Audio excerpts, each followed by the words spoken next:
miss anyone.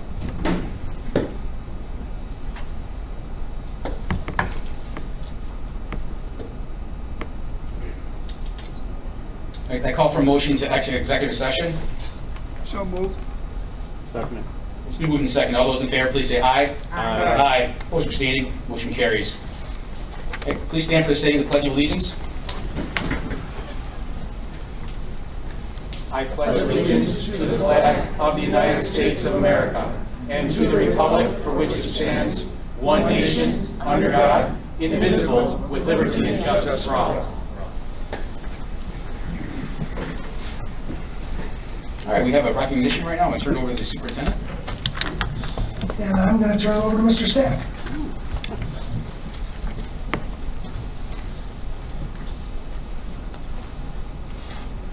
Thank you very much for allowing me to be here this evening, and allowing me to recognize both Kara Kirk and Caitlin Jones, the school social work team, who've done a magnificent job this year. Kara certainly has joined us now for the past few years and continues to build on all the great things she started. So tonight, it's an honor to let them present to you an initiative by the school district that they've worked so hard to bring. And that is the New York Life's Grief Sensitive School Initiative program. And really this program, and I don't want to steal too much of the thunder, but primarily it is really designed to help our most vulnerable students, those that deal with grief and trauma. So without further ado, I'll turn it over to you, Karen. Good evening, everyone. Thanks for having us here tonight. We'll be brief. Caitlin's going to give you an overview of the Grief Sensitive Schools Initiative. Before she does that, I want to give you a very brief overview of the exciting things going on in the world of social work at Niagara Wheatfield, because we're both really proud and excited of all the things that have been going on. Caitlin is based out of the high school and the middle school. She provides individual, group, IEP counseling to students in crisis, students in need. She does work with families and parents. She does home visits. She's also a co-advisor for the National Honor Society at the high school, and she's a French tutor after school at the middle school, so she's pretty busy. I'm continuing to coordinate and develop our Family Support Center, which has been very, very busy and very exciting at all the things that we are doing there. We wanted to give you a brief update on the initiative I introduced to you in the fall with Feed More of Western New York, and that is our Falcon Food Mart. We have a full food pantry based out of the high school that serves the high school and middle school students, though we are certainly serving anyone who asks for help. And we have a backpack program on Fridays that supplies weekend food for students at Tuscarora and CV, Colonial Village. The Feed More program has been so popular. They provide all this non-perishable food to us. Over 35 pounds so far we have received. In about the 6 weeks that we've been opened, we've served 32 families and 167 individuals already. So it's very popular, it's growing every week, and we're really, really proud that we can offer these things for families privately, confidentially, and just help them through a rough time. A lot of the families we're helping are working families that just need a little bit of extra help. We also have a great partnership that just started with one of our own employees. We have a long-term sub named Patricia McIntosh at the high school. She is on the board of Intercommunity Services that oversees the Care and Share food pantry in Ransomville and the Wear and Share closed pantry in Youngstown. She has offered us and already brought us some food items that we don't carry right now, and really has supplemented the things that we can give to families. So it's another good partnership for us. The caring closet that we started through the NWTA has been very, very popular. We have already distributed over 275 hygiene items to families all across our district, saving them lots of money and again giving them a little extra help. It's mainly housed at the Family Support Center, but we have a mini caring closet in the high school, and Caitlin has started a mini giving room at the middle school, which houses food, hygiene products, school supplies, and clothing for our families. So we're making lots of great opportunities for families to get the help that they need. The little helping hand packet that you received tonight is a paper version of an electronic item that was sent out in our Falcon newsletter and to families last week. Kind of shows you some of the things we're doing. So I actually printed out the links, obviously since it's in paper format, but it gives you some idea of what we're doing. It also gives you ideas on how to donate, because we certainly are looking for donations from people. Our caring closet right now is completely supplied by donations. We are continuing to seek out some corporate and business sponsors, but we're really lucky to have the generosity of all the NWTA members who have made the caring closet so popular. So we're always grateful for everyone's help. The last thing we're starting is called the Falcon Freestyle, which is our clothing closet that is just getting off the ground. We are currently recruiting staff to do some closet cleaning and bring us their gently used in-fashion clothes for kids and teenagers, so we can sort them and house them and distribute them to the different buildings and get them out to the families that need them. I've already had families calling for certain items, so we're excited to get that going as well. Lastly is our grief-sensitive initiative that Caitlin found and created this partnership for us, which is going to serve the whole district, and we're really excited about that as well. So I'm going to turn that over to her and have her explain the initiative. Thank you for your time. Thank you, Karen. Thank you, everyone. I'll have a brief slideshow that I'll run through tech work. So as Karen mentioned, Niagara Central School District is becoming a grief-sensitive school district. Why? I think it goes without saying.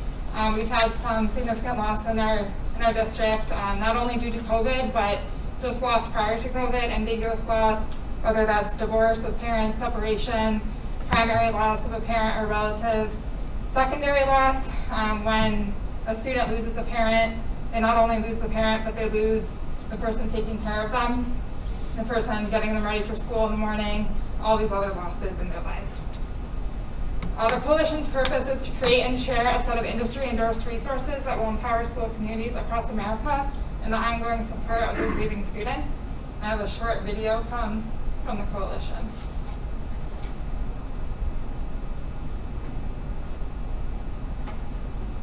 What will you say to a grieving child? The vast majority of children experience the death of someone close to them by the time they complete high school. So we'll all be faced with helping grieving students throughout our careers. But how many of us are ready? Less than 1 in 10 teachers have received bereavement training. Training that almost all educators say they want. Now, for the first time, a partnership has been formed to help educators support grieving students. Made up of leading professional organizations representing teachers, school administrators, mental health providers, and school counselors and support staff. The Coalition to Support Grieving Students is a unique collaboration created to share resources that will empower school communities across America to support grieving students. How? GrievingStudents.org, a comprehensive web-based resource. It covers a wide range of topics to help you engage with grieving students and manage issues surrounding bereavement in a school setting. The website provides practical and accessible information and includes multiple videos in which educators, experts, and bereaved students share their knowledge and experience. Now you have the tools to give support. What will you say to a grieving child? I hope that gives us a quick little overview of the Coalition and the Grief Sensitive School Initiative program. On our next slide, we have kind of the how of how we went about this. So coming in brand new this year, I noticed that there was a need, especially with COVID. So I just did some digging and kind of came across this resource. Reached out to Mr. Stack for approval, and he gave me the green light to go ahead. I then went to the administration at each school, who found a point person for each school, and in order to be eligible for the grant, you need at least 5 people. So we had more than 5 people from each school, scheduled 3 presentations, which we actually just wrapped up last night. Here you can see kind of the quick breakdown of each school who volunteered their time to be involved. So we had a total of 42 staff members who all volunteered to receive this training. The training was an hour and a half long and provided a kind of a quick snapshot of how we can use this money. So what is next? As I mentioned, we had the minimum 5 staff members. So we'll be getting $500 for each building, totaling $3,000 for the district to use funds for our grief and bereavement resources. Some of the handouts that I provided share some of the different resources. But yeah, thank you very much. We're looking forward to kind of getting this up and running and making sure that we have additional resources here for the district and hopefully continuing to keep this growing as we move forward. So thank you all so much. If you have any questions, I'm glad to take them. Yeah, I have one question. With the food in it, have you ever got involved with Niagara Community Action Program? It's a county program based on Main Street in the Falls that fits what you exactly want to do. I've worked with them in some of my previous roles. I don't have a current partnership with them, but I'd certainly be glad to explore it. Yeah. Thank you. I mean, if you know, I have a number of Susan. Okay. Shear, who actually runs it Great. throughout the county. And I could give it to Dan, That'd be great. and if you want to reach out to her, that'd be up to Thank you. you, Mr. Shanahan. Thank you Okay. very much. Great. Any other questions for Caitlin or I? Thank you. Thank you. Well, obviously, I can't say enough about the hard work and diligence that you put in to working on behalf of our community, our students. And again, I'd just like to remind the board and anybody in the audience, please, go to our website, go under the resources section where you'll find the Family Support Center link. There are so many fantastic resources in there. I've received so many compliments from just outside districts on the value of it and hard work and the thought that we put into it. So again, that being said, Kara, and all the work you're doing, I want to thank you again for that and give you this certificate of recognition. Thank you very much. Thank you.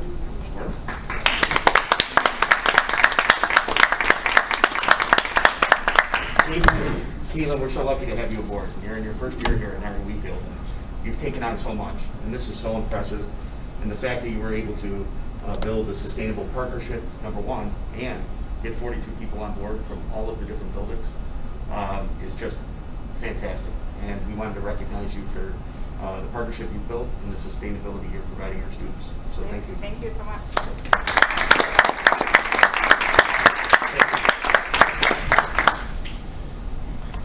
Now, the superintendent for the initial budget presentation.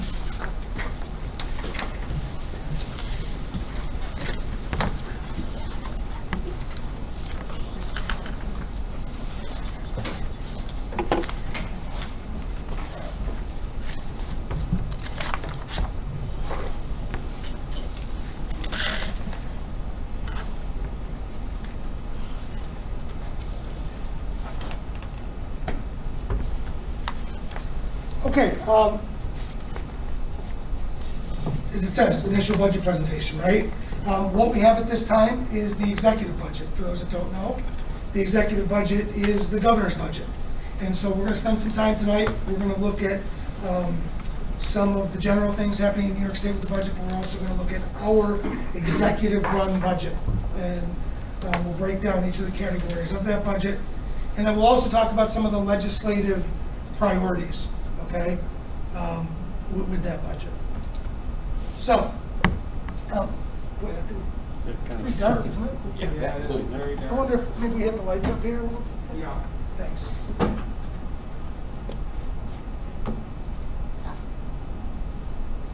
There you go.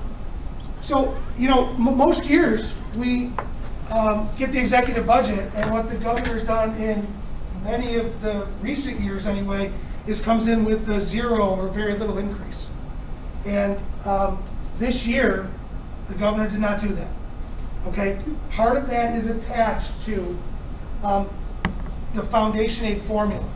And what was promised by legislators last year in New York State, which was to take the formula and what was owed for all of the districts, divide that in half, and give districts half of that difference this year and the other half next year, okay?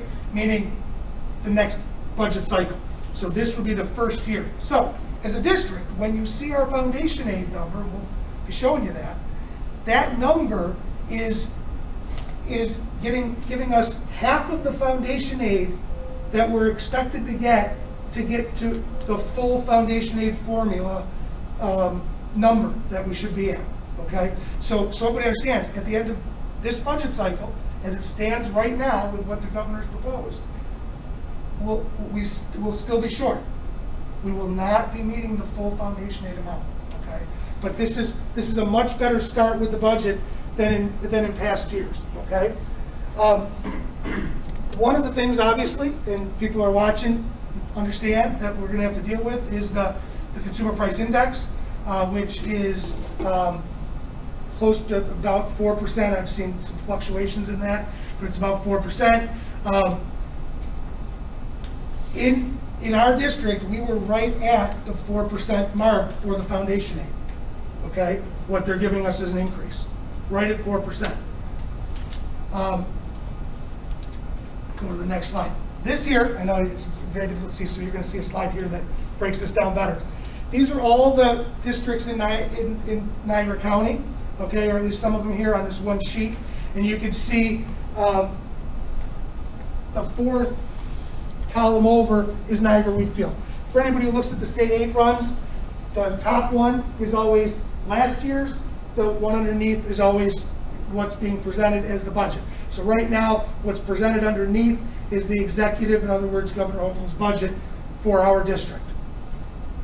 For those that don't know, when the legislature gets together, they make decisions on whether or not that budget number is enough, whether or not they should add more. So that's where we're at this point, okay?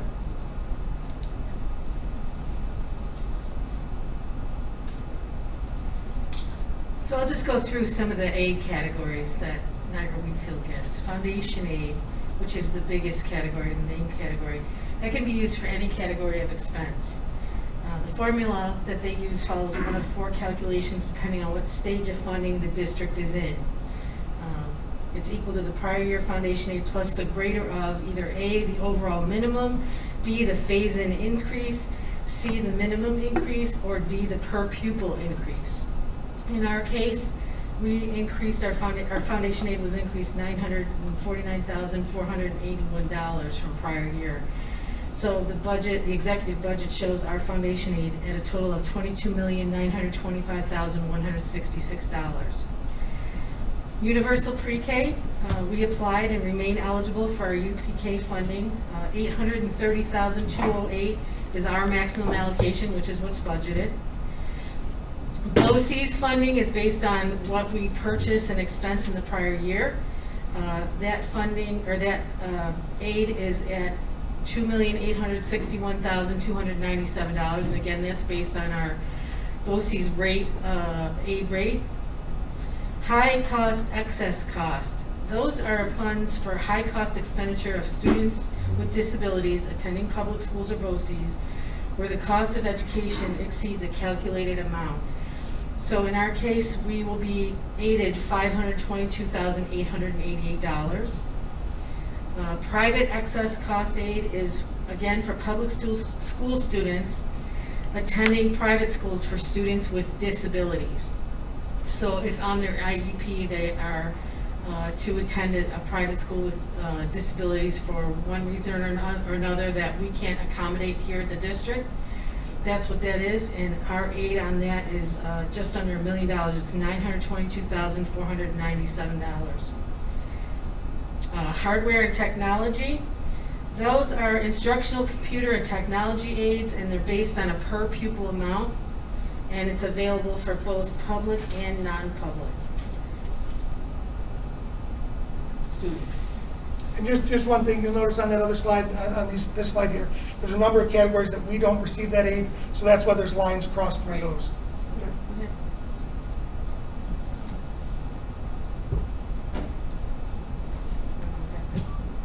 Okay. Okay, software, library, textbook aid. Again, those are based on prior year expenditures and pupil counts, and they, again, those are available to public and non-public students. So in our aid from the governor, the dollar amount does get applied to both our students as well as non-public students, resident students attending non-public schools. Transportation is based on our expenditures, estimated expenditures, and multiplied again by the district's transportation ratio, which in this case is about 73.1%. The district gets reimbursed for any approved expenditures in transportation, including our buses that we're purchasing and turning over the fleet. Our aid is estimated to be $4,264,085. And lastly, our district receives building and building reorganization incentive aids. And again, that's based on our capital improvement projects. Our building aid rate is approximately 79.1%. The aid in the governor's budget this year is actually $2,937,408, which is actually down just over $1.1 million from prior year. However, we had some, it's down because we had a bond paid off, so the aid ended on that bond. The expenditures, it was a $14.2 million bond that eliminated a payment of over $3.2 million. So, and again, once we finish some of our current capital projects and file those final cost reports, that aid will go up. It's estimated to come in at just over $3.9 million once those cost reports are filed, and a majority of the work is going to be done this summer and early fall, so we expect to complete those projects and file them by the deadline so we can get the aid next year. And just to add to that, in essence, what you can expect is when the aid amounts are coming in under the building aid category, they're going right back out to pay off what we owe. Okay, that's how that works. All right. Any questions on those categories? Hey, Yeah. I do have some questions. Back on the pre-K, I know it's the same number as last year, Yep. so is that because we haven't reached their number? Great question. So right now, the amount per pupil hasn't changed. Right. And we're still at 141. I Right. think maybe to your point is this: if we were seeing numbers signing up that were over 141, we had a waiting list, we Right. could then reapply to the state So we can go. to get more students in that program. Okay. That's correct. We have not hit that ceiling yet. Right, we're getting close. I understand. We're close, but we haven't hit the ceiling yet. Good question. Other questions on these categories? So, at our next meeting, we'll have a clear breakdown of all this. We're also gonna talk about our reserves at the next meeting, okay? As we start to kind of really ramp up the budget process. Now, that said, this past weekend, we had an opportunity, it was the NOSBA, that is, Niagara Orleans School Board Association, had an opportunity to present in front of our local legislators.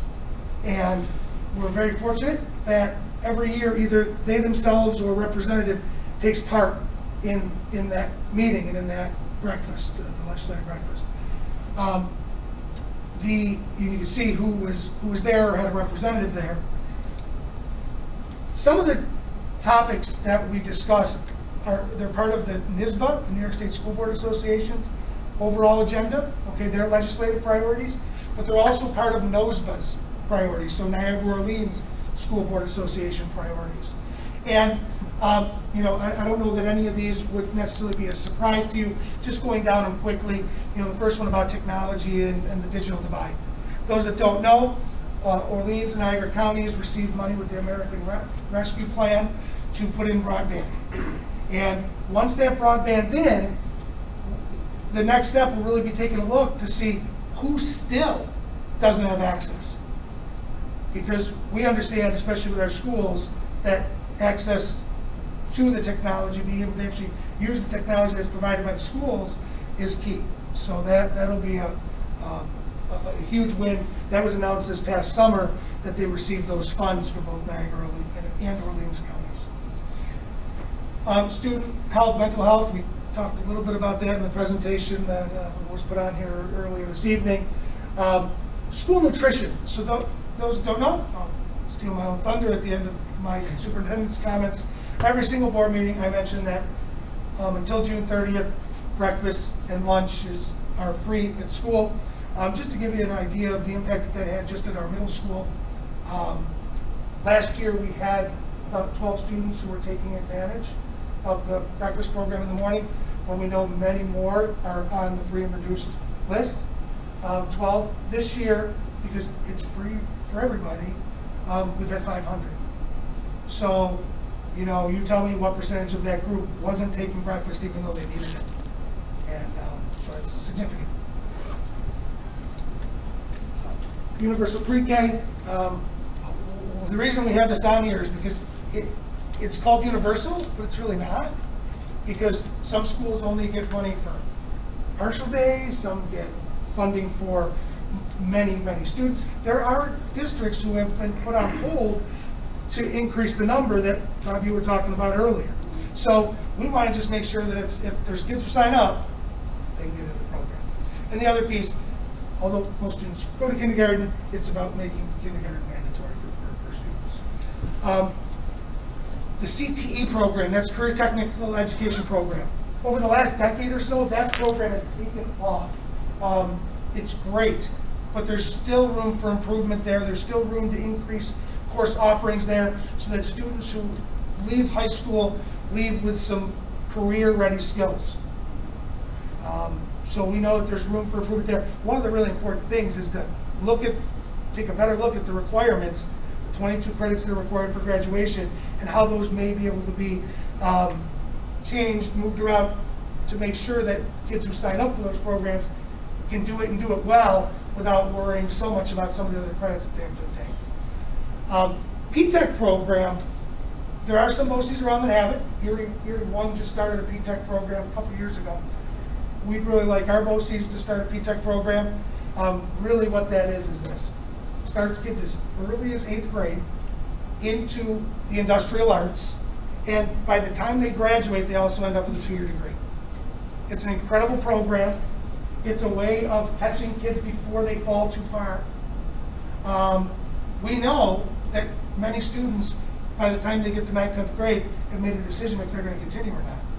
So, with students who drop out. So when you take an area like our county or Niagara Orleans BOCES and look at that whole area and say, how many kids could we get into a program for P-TECH? I think there's an opportunity to really help some students who would find a niche there. School safety, school wellness, we're just asking for sustained funding in that area and to actually pay us for the funding that they promised us. So for those that don't know, we've done a lot of work with Smart Schools initiatives to make our buildings safer places. And that Smart Schools funding was approved by the state. It took forever for them to approve the applications of money that was allegedly sitting there. Now we've been waiting 10 months to get paid for the work that we've already done. And if you can picture like your own checkbooks, when you have to front money for something that you weren't supposed to spend money on, you can only do so much of that before there's nothing in your checkbook. And we were told that, and all districts were told that after they spent the Smart Schools money, they would be reimbursed within 60 days. It's been 10 months. 11 months now, excuse me, business official no, okay, so we're at 11 months. And the reality there is, it's a cash flow issue for districts. So it's a real concern.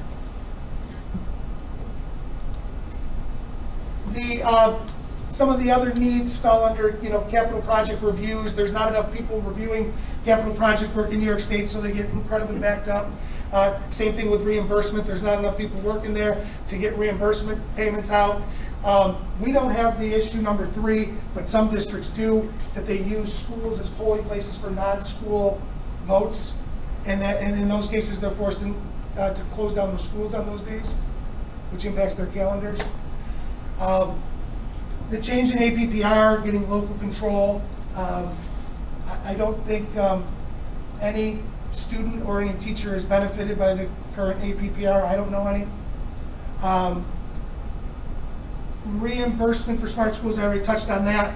And one that's obviously very close to my heart and to our districts is funding for Native schools on Native lands. For those who have heard little bits and pieces of this, and it's just a good crowd here tonight, I want to make sure everybody hears it.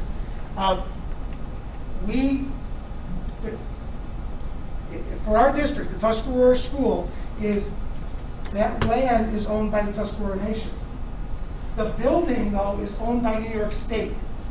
And we as a district serve the students in that school. That's how it works. 3 entities. That land, again, is Tuscarora. The building is New York State. New York State hasn't been doing their part. They have not been keeping up that school. So where all of the other school buildings in New York State, besides 3, okay, and I'm not talking districts, I'm just talking buildings. All the other ones can go through the capital project process, improve their schools. We can't do that for that school. So in the last 7 years, they've spent less than $200,000 on upkeep for that school, and that is, just to me awful. The good news is this: there's some real good news. It took way too much time and too much energy, but in the end, there was bipartisan support. We have the New York State Education Department Board of Regents who put it in their budget. We have the Governor Hogan, will put it in her budget. Those are two really important steps. Now the legislature needs to vote on that part of the budget, right? And say yes, and that just doesn't move. If that happens, next school year, probably next, not 2022, 2023, that summer, a lot of that work would be able to get done. And we've actually seen the amount in the governor's budget. It would cover all of the work that's needed there. And, you know, for those that don't know, and we're talking about bricks falling out of the building. We're talking about glass block windows that are over the gymnasium that are actually cracking because the brick is so compressed because they should have been placed, you know, years ago. So the water treatment system, there's so many pieces to that. I think the list is 15 to 20 items long that have all been neglected over the years. So we're excited that that's in there. Okay, last, the fiscal stress report, which is put out by the Comptroller's Office, came out again. And I know, I'm sorry that you really can't see that well, it's a little fuzzy. But I think that number for 2021 is 0, right? And the number in 2013-14 was 88.3%. In that year, we were the most fiscally stressed district in New York State.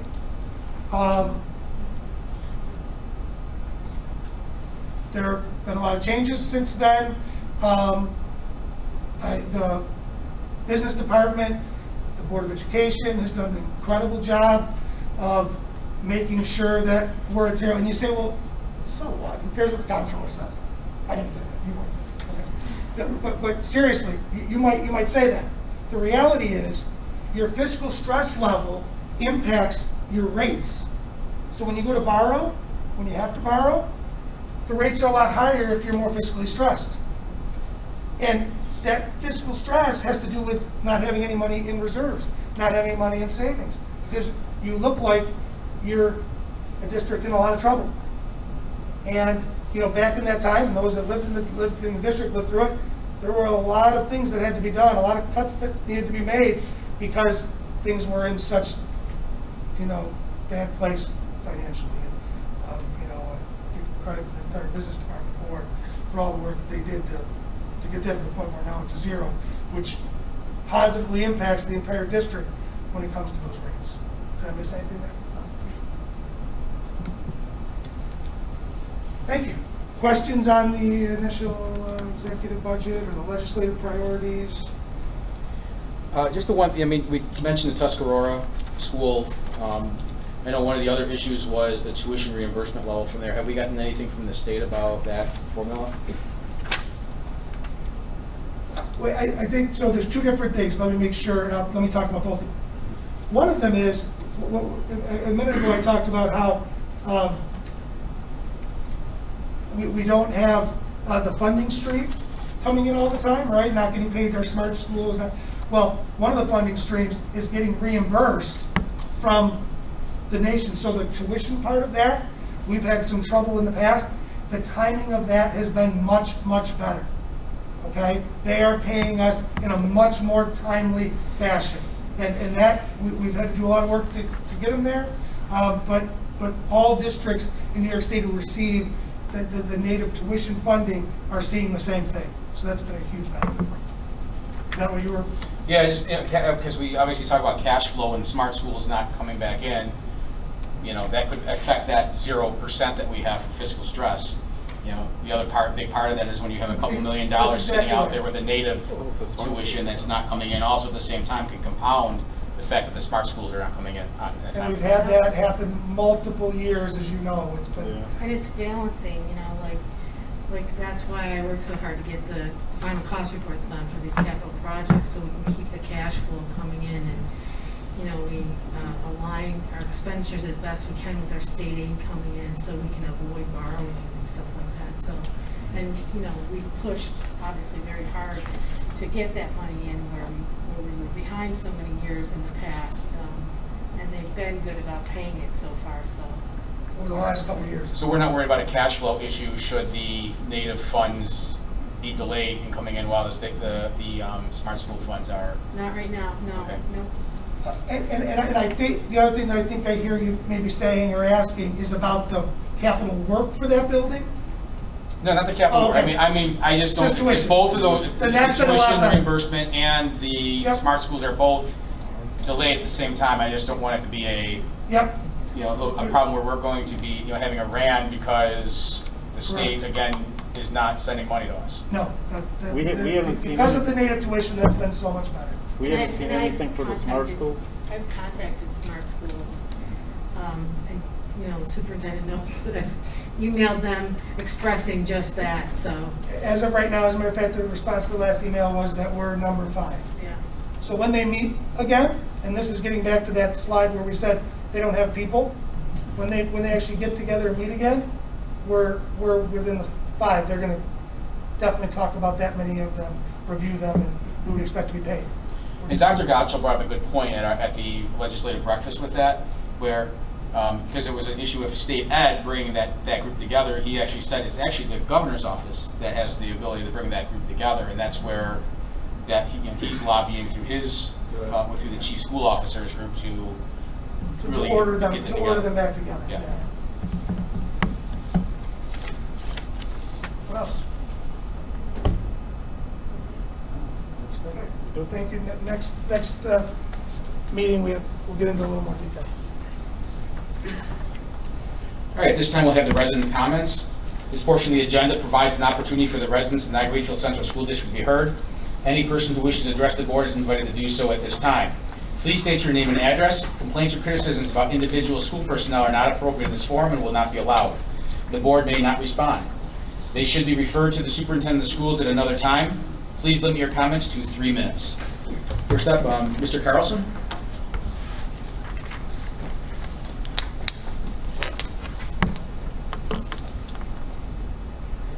My name is Rich Carlson. I live at 2537 Niagara Road in Burgos. I heard about the critical race theory about 3 years ago. When I received the diversity, equity, and inclusion paperwork, which I heard this board will be voting on, I thought, that's the same as CRT. There's an old saying, if it looks like a duck, waddles like a duck, and quacks like a duck, it's a duck. The same thing goes for CRT and DEI. I've been talking to a lot of people in different churches and places I play pickleball at. Most people never heard about DEI, and I have to explain it to them. They are appalled that the Niagara Regional School Board would even consider such a topic. During the 20th century, a number of countries underwent Marxist-style revolutions. It pitted the workers against the capitalists. These failed. By the mid-1960s, the Marxists acknowledged their failures. They changed the rhetoric to race and ethnic categories. But Americans preferred the idea of improving their country instead of overthrowing it, thanks to people like Martin Luther King Jr. Unfortunately, in the 1990s, it became an academic discipline built on identity-based Marxism. It started in our universities, but has been injected into government agencies, public school systems, teacher training programs, corporate human resources, in the form of diversity training programs. Some of the euphemisms deployed are equity, social justice, diversity and inclusion, and cultural response teaching. Do any of these sound familiar to you? Now, equity sounds a lot like equality. These are entirely different. Equality is what we see in the 14th and 15th Amendments to our Constitution, the Civil Rights Act of 1964, and the Voting Rights of 1965. Equity, on the other hand, is simply a reformulation of Marxism. Anyone who speaks out against CRT or DEI is labeled as racist or white supremacist. Racism in America would be dead today if not for certain people and institutions keeping it on life support. Sadly, One of these institutions is our education system. Putting DEI into our classrooms wouldn't combat racism. It's fanning the flames of racism. Proponents of DEI says it's a socially constructed system of oppression instituted by white people and designed to suppress people of color. They got that one entirely wrong. Which brings me, what does the Bible say about DEI? In Genesis 1:26-27, it says, there is only one race. God created mankind in his own image. He created them male and female. And if you don't believe that, then you know where you're going to be going to. Thank you. Ruth Volker?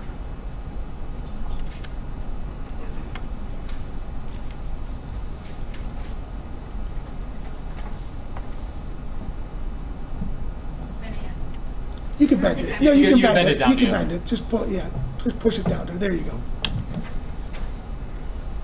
Hi.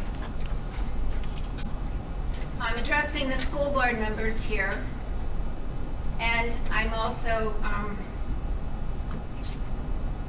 speaking for a lot of the people here who I know and care about and love. And we're here tonight to encourage you to reject the adoption of CRT practices and all that that encompasses.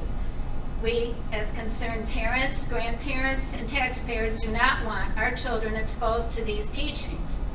Critical race theory and critical gender theory sound fairly innocuous. What could be so wrong with promoting social and economic learning or equity, inclusion, and diversity? Well, everything is wrong with it because it is rooted in Marxism, as you just heard. And it's been responsible for the enslavement, torture, and death of millions of people in the past.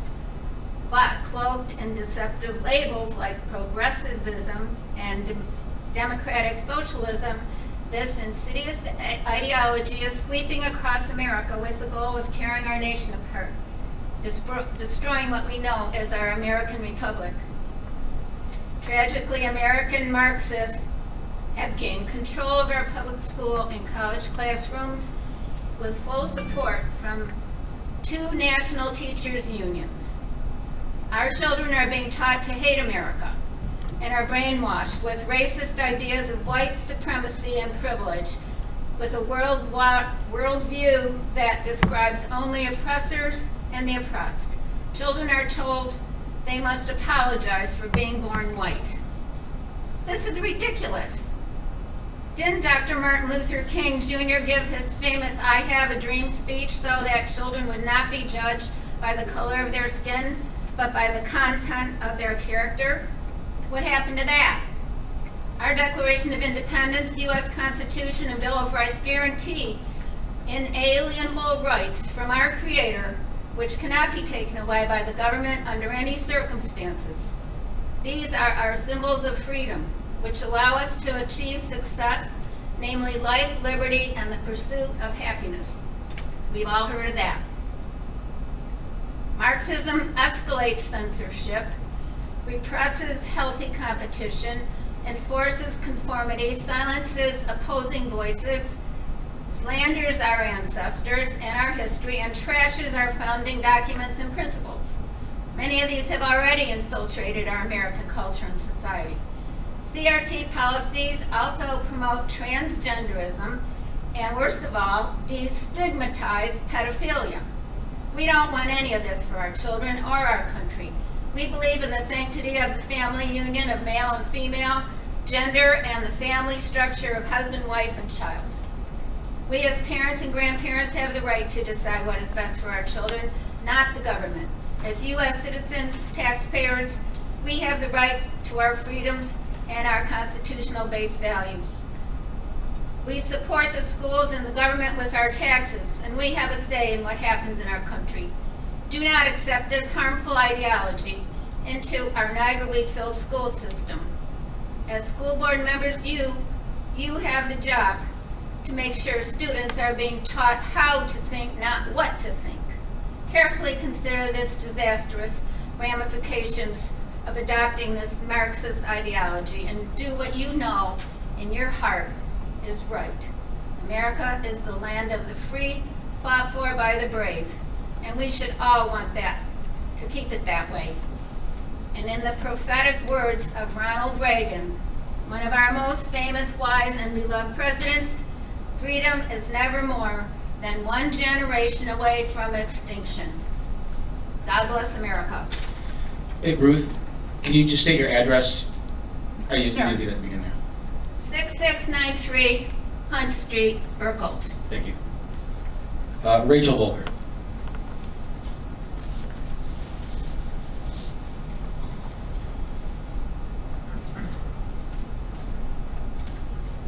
Need to have this down when I'm talking.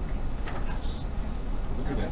Oh, yeah. I feel like my bag is to have most of the people. This is how we want to keep it. Is it okay?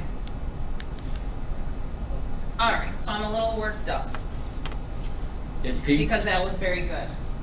Could you just state your address? It's 6697 Luther Street. Thank you. Okay, so I'll begin by telling you that I'm a resident of the town of Wheatfield, obviously. I've been for most of my life. I was raised in Burkholz as well. I attended Holy Ghost Lutheran School, as my family did before and after me. I went to Niagara Wheatfield High School. I enjoyed sports with my friends, my coaches. I was very fortunate that my teams were very successful. I'm a mother of 3, and I'm also a teacher in another district where policies similar to the one that you're going to vote on have already been adopted and implemented for the past couple of years. I have over 20 years of public teaching experience as a music teacher. I see many, many students, their struggles, their special needs, and their special situations. I'm here speaking at this meeting tonight because I would like the board to realize that some people actually know what equity, as you are voting on in your document, means and how it translates. I see it every day. I've read everything in your document that you created entitled, what I'm talking about is diversity, equity, and inclusion in the district. And I have some food for thought. I will keep this short. First of all, most people know that diversity and inclusion have been around for a long time. But what's termed equity, as they were just speaking about also, is not. It's not equality, at least, has not, at least not here in America. And I firmly believe it's not at all a healthy approach for student success or growth. Here's why. Equity between two groups is a complete opposite of equality between individuals. It's a term taken from Marxism. It means transferring wealth, giving what's earned by one group to another group by force.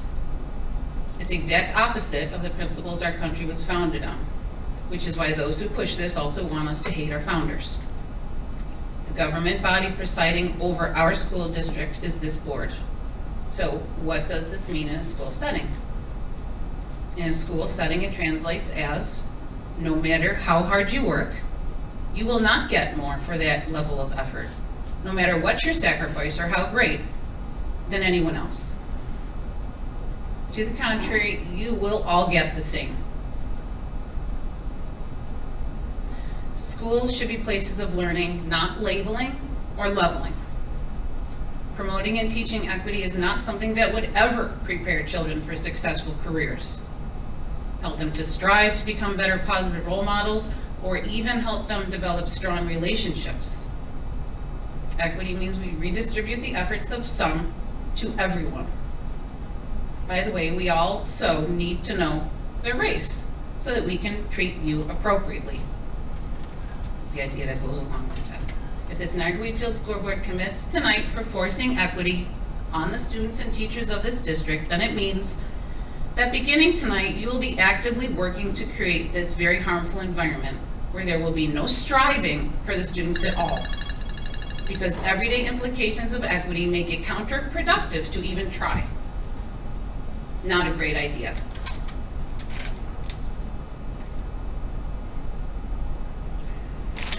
I'm going to finish this up here. I would ask each one of you also, as something in your document, what I thought was very interesting, says, what does exactly offer coherent opportunities for students to actively participate in experiences that prepare them for a lifetime of civic engagement and contributions to social justice mean? I just would like to know what that means. I would like to see lesson plans. My children were going to go to Niagara Wheatfield after Holy Ghost. I'm not sure.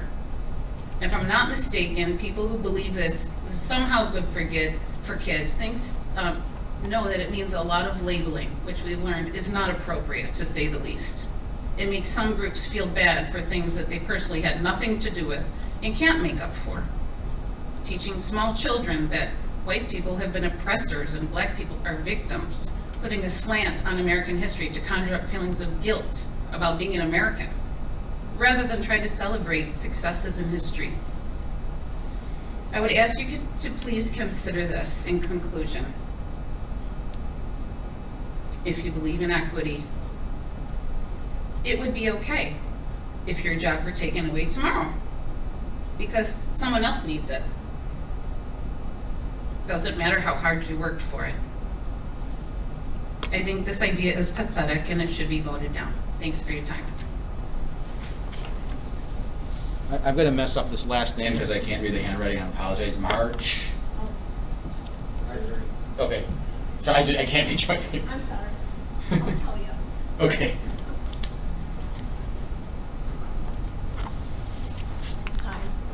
My name is Margie Melville. I live at 6326 Melville Circle.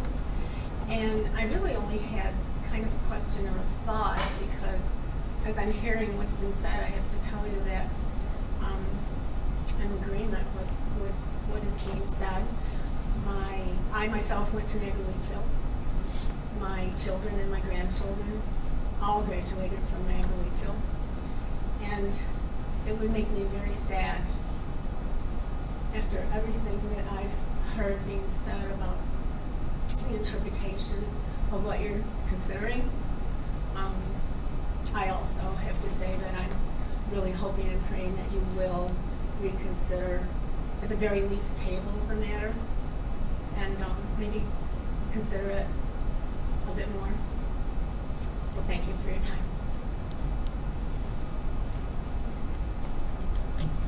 Darla Bubar.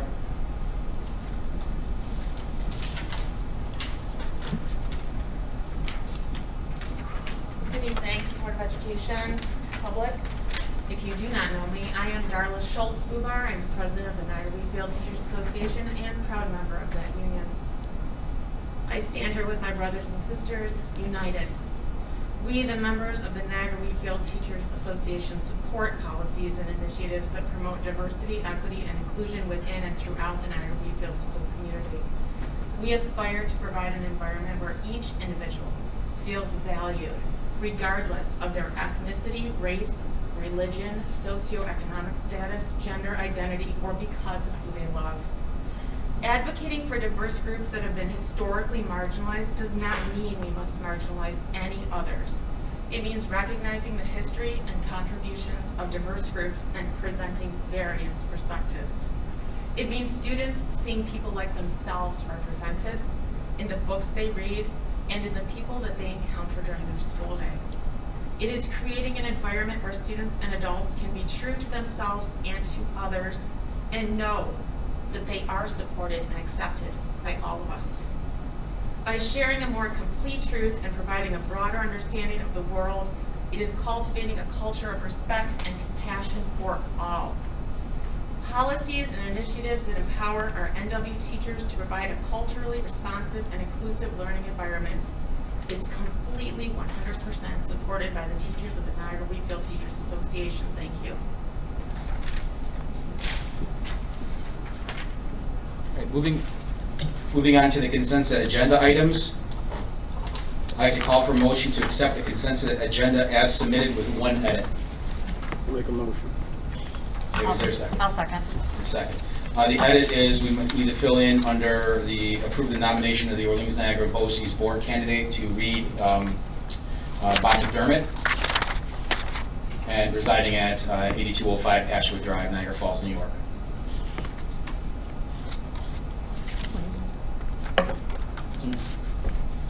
No, we just make the edit on there, because it's the blank, we have blanks on the agenda piece for that, because they had to be edited. Any item then to discuss or vote on separately? Just a conversation about the bids. The bids, right. We're gonna pull number 5 for a further conversation at the end of this then, before we vote on that one. So all those in favor then accepting item 1 through 4 and then 6 through 10, please say aye. Aye. Aye. Opposed or abstaining, motion carries. Item 5? I don't know what you want. Thank you. I think we have, Nate Polk, who is here from Turner Construction. He's going to talk a little bit about the recent bids. As most of you know, we're in the middle of we're near the tail end of a significant capital project. And Nate will talk a little bit about the recent bids. Yep. Thank you, board members. So I just want to give a little update. As everyone recalls, we do have the 2020 capital project, which was the fully approved bond referendum of the $30 million. That was divided into originally 2 phases. Phase 1 was most of the turf athletic complex that was done. That's out behind the school. Phase 2 is a 2-year project, which we are in year 2 of now. The work that was last year and then the work this year. And then we recently put out on January 19th what we were calling Phase 3. On the 19th, bids were received. There was a total of 12 bids received. We had recommended, in conjunction with Troutman Associates, 5 total prime contracts to be bid on. That was a general trades, mechanical, plumbing, electrical, and roof. Bids were received, again, a total of 12, and the recommended contract award with the alternates that were able to be selected is $1,428,400, which I know is in your packet with a little bit further breakdown. So. Any questions of the superintendent on the bids?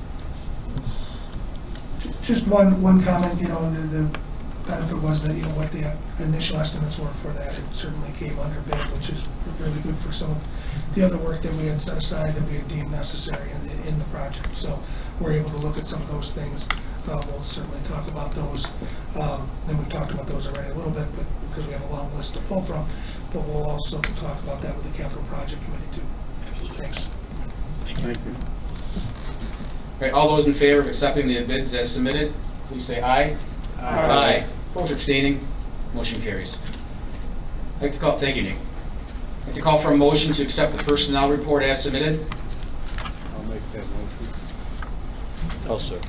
It's been moved and seconded. Anything to separate or vote on separately, discuss? All right, all those in favor then of accepting the personnel report as submitted, please say aye. Aye. Aye. Opposed or abstaining, motion carries. All right, we move on to Mr. McDermott with the Capital Project Committee. Yeah, we just heard some of the, what we're doing with the capital projects. Microphone. Oh, sorry about that. Yeah, so we just, like I said, we just heard what we're doing with the capital projects. So we had a meeting this month. We reviewed all our items that they had from the initial inspection, and we updated the priorities. So we're in the process now of going through those priorities and determining what we feel needs to be addressed. We are also looking at other things, but I'll probably bring that up in the next meeting.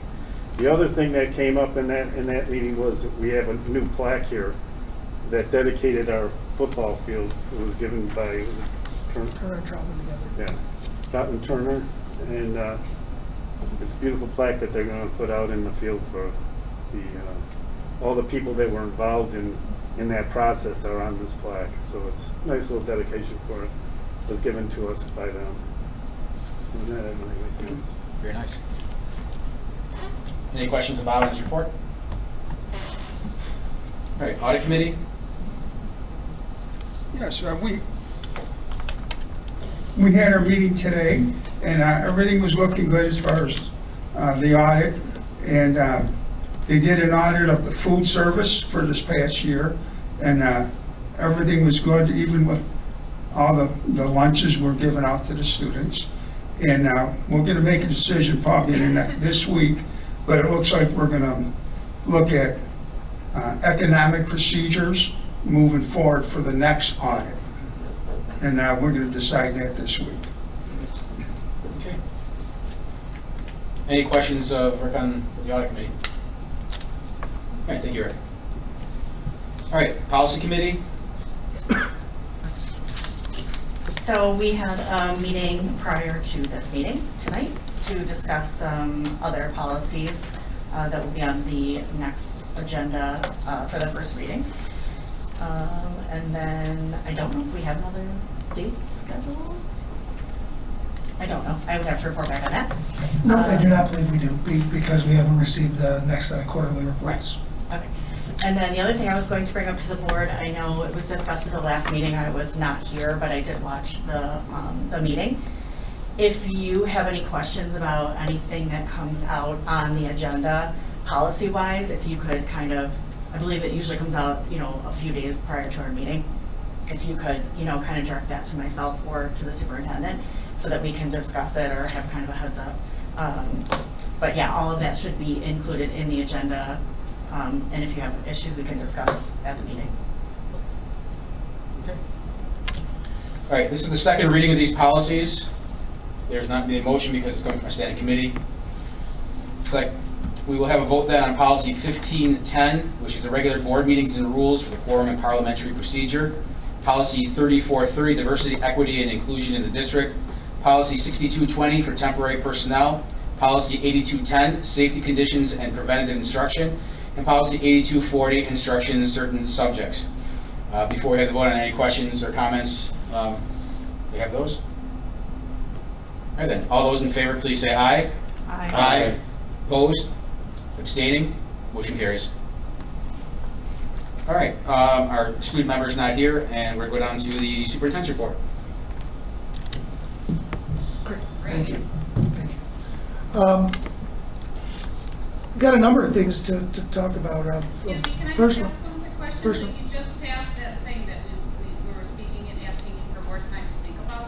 Is that correct? Just checking. Yes. Is that correct? You just passed that? Well, thank you very much. One big So- with everything else. So, Thanks for sharing. so my, Tim, were you going to talk? yeah, I'm going to comment under superintendent comments. But the first thing I wanted to mention was this past weekend, we had a musical, and that musical was Moana, and it was in our middle school. We had a great turnout each night. I can just tell you that if you've never been to one of our middle school musicals, you should. What's incredible is the people who go and they attend, can't believe that it's middle school students who are putting on the show that they put on. And it is really impressive every single year. I know I enjoy it. And one of the things that was pretty neat was talking with the director afterwards, and the amount of work that went into this particular show. They were so thankful of the work that our facilities director did, that the facilities director and all the staff, our SRP group did to make sure that that production went off as it did. It was certainly impressive. Second, next meeting we'll be honoring our fall athletes. Okay, there were the academic awards finally came in, so we'll be bringing them to our next board meeting. Obviously, we had an incredible fall. The district won the Supremacy Award, and it wasn't really close. So, congratulations to our fall athletes. But we'll be honoring them at our next meeting. The test distribution dates. We have additional tests for people who are interested. Mr. Stack, can you share those? Yes, thank you. We currently have 2 test distribution dates that are set up and times. Those dates are tomorrow, February 3rd, from 2:30 p.m. to 5:30 p.m., as well as February 17th, 2:30 p.m. to 5:30 p.m. Both of those instances will be out of here at the high school ALC at this point in time. We are planning future dates as well for distribution. Are we going to have a little issue with passing them out tomorrow? We will. They won't be passed out tomorrow. We'll be notifying. But we'll put out notification, that's right. Yeah. Well, one of the things that was asked in the last batch of tests that were handed down, that they were, for districts that have the February break, that they're handed out before the February break so people can utilize them over the February break if they so chose, if they want to do so. One other topic that obviously was important to a lot of people was the mask mandate. You've seen what's happened in the courts with that. There's 2 important dates there. One of them is the February 21st date, which is when the executive order runs out. The other one is the March 2nd date, which is when the stay is in place until, unless, you know, if something happens in between, after the 21st, but before the March 2nd, we'll certainly give notification the second we hear anything. We do have the opportunity to speak with our local health director weekly. All the superintendents in Niagara County do. The numbers have been coming down for the past few weeks. It's fantastic. However, the hospitalization numbers, and this was as of Tuesday, 2 of the hospitals were still at 0 capacity in Niagara County. One was, I want to say 70-80% capacity. So there was 0, space. So those were the 3 in Niagara County. And the number of deaths still haven't come down to a place where I know 0 deaths are obviously where we want to be, but there's no real comfort there. So hopefully those trends will follow the positive cases that have declined. The draft calendar for BOCES is out. I'm going to make sure that all of you receive a copy of that draft calendar before our next meeting, and then we'll be able to talk about it. When you get it, remember this: we always have to add 1 day off in that calendar, okay? Compared to what BOCES has. We have 187 days in our calendar, they have 188. So whenever I send it to you, I'll propose a couple dates. We can then talk about it at the next meeting. I mentioned already Tuscarora Indian School and the financing there, very important. The next capital project committee meeting is February 22nd. And as Bob mentioned, we already met on the 24th. I mentioned food already. The one topic that I did want to address that came up certainly with the policy. I think there's just a lot of misinformation, and there's been 0 discussion in our buildings, in our district, at our instructional leadership team meetings, anywhere about CRT, critical race theory, except for brought up here at some board meetings. There's 0 discussion. It's not happening. I don't know how to say that any differently. I know that people are choosing to read into it a certain way. It's just not real. I think that's important for me to say.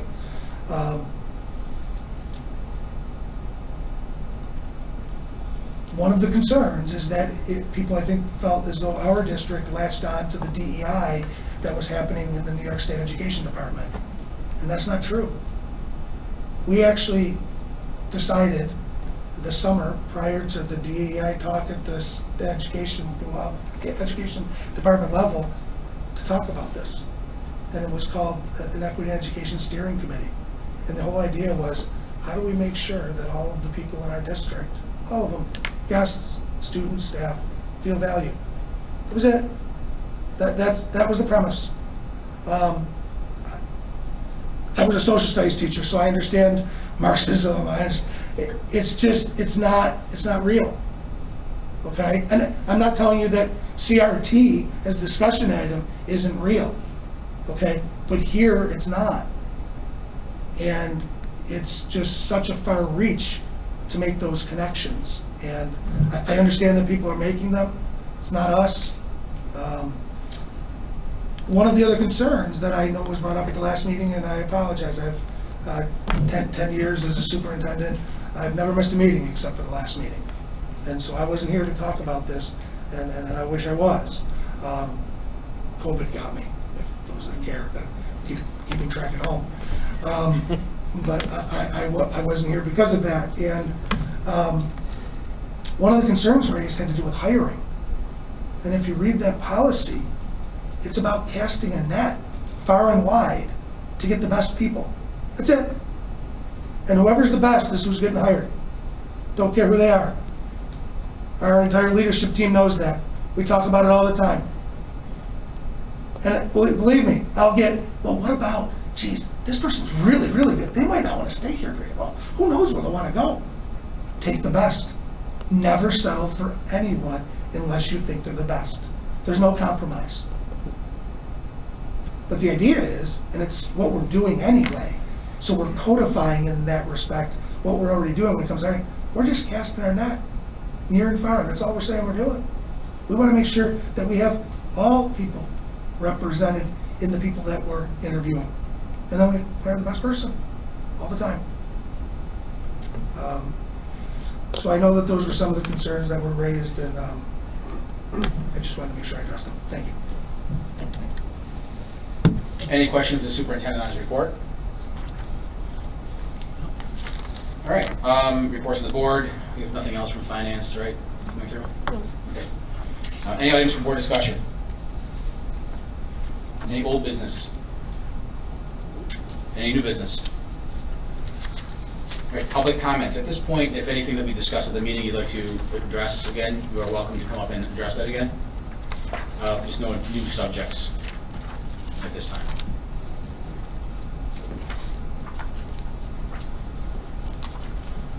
Again, if you can state your name and address. Sure, I didn't sign in, so I Oh, that's fine at apologize this for point. that. Yeah. My name is Tim Walk, address is 6291 Mobile Circle. Niagara Wheatfield graduate, 3 of my kids who are done, one's graduating this year. I just have a comment, Superintendent, and first I'd like to thank you and your staff. I think during this whole COVID pandemic, we've been pleased with the communication coming from the school. I think you've done as good a job as you could navigating what's going on and keeping us informed and trying to keep our kids in school. So I thank you and the board for that. My only suggestion is, the one topic tonight, there was a lot of passion around it. I think we stayed. I heard your explanation. It was a good explanation. My only suggestion is, when there's so much passion around a topic, it would have been good if somebody said that to try to quell misunderstandings before the vote, because a lot of people left really angry, and they should have heard that explanation before the vote. It's just a suggestion, so thank you. And just to explain, like, policies like that, if ever comes up in the future, there's two meetings that they have to be voted on, 2 subsequent meetings. So for example, last meeting, when we didn't have any public come to speak about that, you know, we approved the first reading of this. So coming through this, the second reading, yes, we heard that piece, but we had this opportunity, and this is what I always encourage the public to do. His phone is always available, and his door is always open. You know, if you have a concern like this, make an appointment. He'll even come and speak to a group if it's a topic like that to explain and answer questions.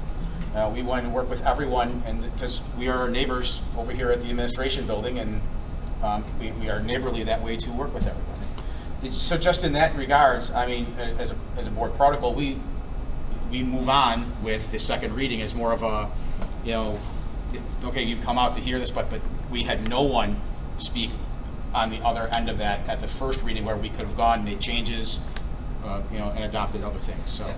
Public participation just takes time to evolve. So, you know, information comes out from the last meeting.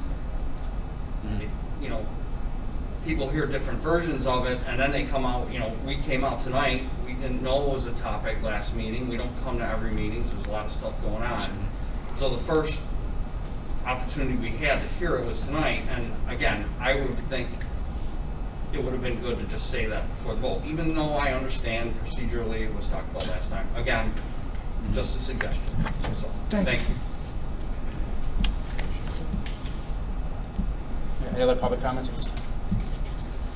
All right, board member comments? I actually do have one thing. Just kind of in connection to your, you know, comment to us. Our policy committee is made up of community members, the superintendent, and board members.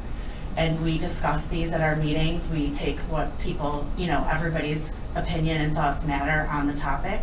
I would like just everybody to know that we do represent, you know, we have different types of people that sit on these committees. And we appreciate you coming out, and, you know, when you have concerns, we want you to bring it to us. But like, you know, our president said, there's kind of a procedure that we follow, so we've kind of had our discussion, we brought it here, we had our first reading, and then tonight it might seem like we just didn't hear what you had to say, but we kind of already had the discussion, so I apologize if it seemed that we just, you know, didn't have any response to your concerns. Do you mind? Nope, go ahead.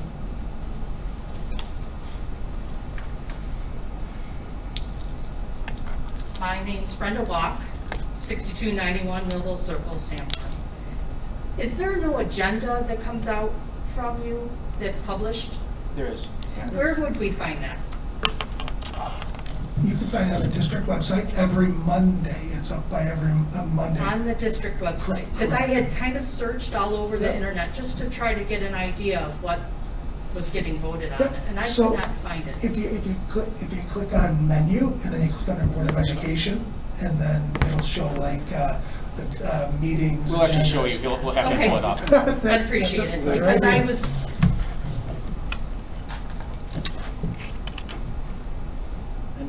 Yep. And then scroll down to the board, second one. And then under board agendas.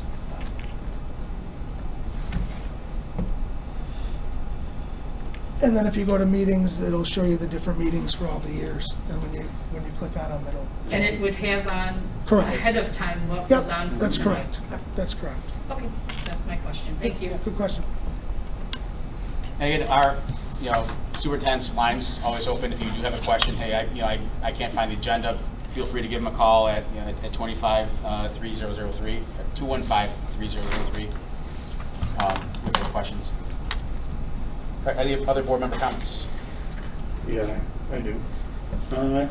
First of all, I'd like to thank Nora O'Brien, Jennifer Goliath, and the owners and the staff of Bunny Bunch. This month we were able to go on a board tour with them through the Bunny Bunch facility for a pre-K-4 program. And I would say they have a really nice program set up over there. When I got there, the kids were all attentive in a learning environment, and it was done through interactive technology. They had one-on-one. They were in small groups, and I really encourage the parents that have children that are in the pre-K-4 program to look into that. I know we have like 141 slots. We are getting close to filling them this past year, but I really encourage them to go take a look at Bunny Bunch and see exactly what our program is there. It's really a nice program for our pre-K-4. Second, I wasn't here at the last meeting either. I wasn't here for some medical reasons, some of the dams. But I just wanted to clarify, the month before I had voted on something that I was pretty much doing it myself, where I wanted to eliminate the hybrid for the board members. The reason why I wanted to eliminate that was I felt I've been in private industry for 45 years, and 2/3 of that I was in a managerial position. And I had two guiding principles, and one was lead by example. The other was treat everyone the same. And so I feel that we are asking our administration, our teachers, our staff, and our students to be in person and wear a mask. I think me as a board member, I should be doing the exact same thing. So that's my take on that. I didn't want to have it screwed up that I'm against somebody or anything else, but that is my reason why I feel strong. We're board members and we're leaders of this community. We feel. Secondly, like I said, I wasn't at the meeting last month, but I did watch a virtual live stream, and it's very regrettable that we have a couple that maybe had bring up politics into this board. It hasn't been here, and I hate to see it be here, but I did see it last month. And the reason why I say it is because when I started on this board, I came here for two reasons. One of them is we had a fairly new administration, and I wanted to make sure that we were, not only my grandkids, which will be coming here, the students of this district were getting the best possible education. And I can say that they definitely are getting it. The dedication of this administration is unbelievable. And not only that, the situation we've been under for the last 2 years has really shined the light on our teachers and our staff. They've gone above and beyond what is required to make sure our students are getting the best education possible. So I feel the same way that they should be getting the best education possible. So if there's somebody here on this board that doesn't feel that that's what they should be doing, is looking at the best education possible, then maybe they should reconsider why they're here. I don't have anything else to say. Steve, I'm not sure where he's going at all, but I'm going to be very professional. The teachers and staff have always been supported by this board. Okay, and we will continue to support them. They do a great job. Okay, the politics that happens in this board, it happens on every board. I don't know what experience you have on other boards, but I've been on boards for over 40 years. It happens. Okay, you move on. You have arguments, you move on. There's no grudges. I've talked to Steve several times since we had an issue. Okay, going back to 2012, 2013, we've had arguments. Me and other board members, you move on. You don't take nothing personal. You move on from one issue to the other. If you drag on an issue to another issue, that's when you have problems. And that's all I'm going to say. I will always say what's on my mind, regardless if it hurts someone on this board's feelings. I'm elected to this board. The reason why I ran for this board is 3 reasons. First and foremost, to do what I think would be benefit for our students. That's why we all should be here. But I also, my history represents employees and staff. So I will always look out for them and the residents of our district who pay a good portion of it. That's how we shall look at it. And if that ruffles some feathers up here when I do what I feel I'm supposed to do, then let it be. I don't bother me. All I know is when I go home at night, I sleep because I know I'm helping our students, staff, and residents. Thank you. I won't say no more, Steve. All right, 3 things. I got to see Moana Jr. also. I have to say I feel bad for the kids that were the water. The forearm workout they had for that hour and 15-minute performance was insane. But again, to Mr. Fig, to Mr. Chimay, the rest of the crew that ran that, it was phenomenal to see what the kids put on, and again, we put on top-notch pieces constantly, right? And I'm excited. You know, we have Adam's Family coming up. I'm putting the plug in for Adam's Family coming up in a couple weeks. So you know, look at that in your calendar. That's going to be another phenomenal performance that we have by the high school staff and students. I have a message to the board members, because you know, in 11 years of being board president here and going through a lot of stuff with the State School Boards Association and training, and being someone who trains new school board members for other districts in certain years, one of the things that we have to watch is how we interpret something and how that gets out to people. Because we as board members, if we try taking in knowledge that we think we have without going through the person who leads the district and gets the information from the chief school officer and from the fellow superintendents, and we interpret something our way, and then that's the message we take out to the public, we get a conflicting message than what's actually happening in the district. And I see that that's something that happened in this situation here. So I caution everyone, and this is why one of the things we do in the board member training is that when it's a question they have of a policy, what is being taught in the school, something that doesn't fall under your duties as a Board of Education member, that is why we direct it to the superintendent of the schools, and that's why we even start our privilege of the floor, that we will direct those comments and questions to the superintendent of the schools. And, you know, you want to talk about creating an environment that's not inclusive or accepting or equal in here. When we give our personal views of that, and we have staff and students who hear those views, and we're saying our school board is already putting us down, that's a bad message for what we've built up. And I'll tell you, Rick and I sat, we talked, because Rick's been on 10 years, this is my 11th year. We went from 15 million in the red one year to where we are now with zero, fiscal stress.